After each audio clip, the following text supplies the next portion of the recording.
Mabahong hininga, mababang kumpiyansa. 2 sa 10 batang Pilipino ang may bad oral health. Isa ka rin ba sa kanila, gaya ni Kyla?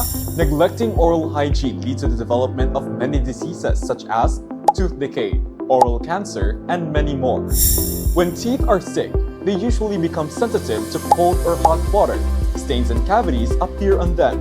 They can also cause bad breath. Pero huwag matakot, may magagawa tayo dyan. Narito ang ilang tips for good oral health. First, regular brushing. Brush your teeth regularly at least twice a day. Oops! Teka muna! Alam mo ba ng ating pamilya ang una nating dentista? Sila ang nagtuturo ng tamang pangangalaga sa ngipin mula pagkabata. Second, use dental floss. This step cleans the spaces between your teeth and remove plaque that your regular toothbrush may not reach. Third, regular dental checkups. Visit a dentist at least twice a year for professional cleaning and preventive checkups. And lastly, eat a healthy diet. Consume a balanced diet that includes food rich in calcium and avoid excessive sugars.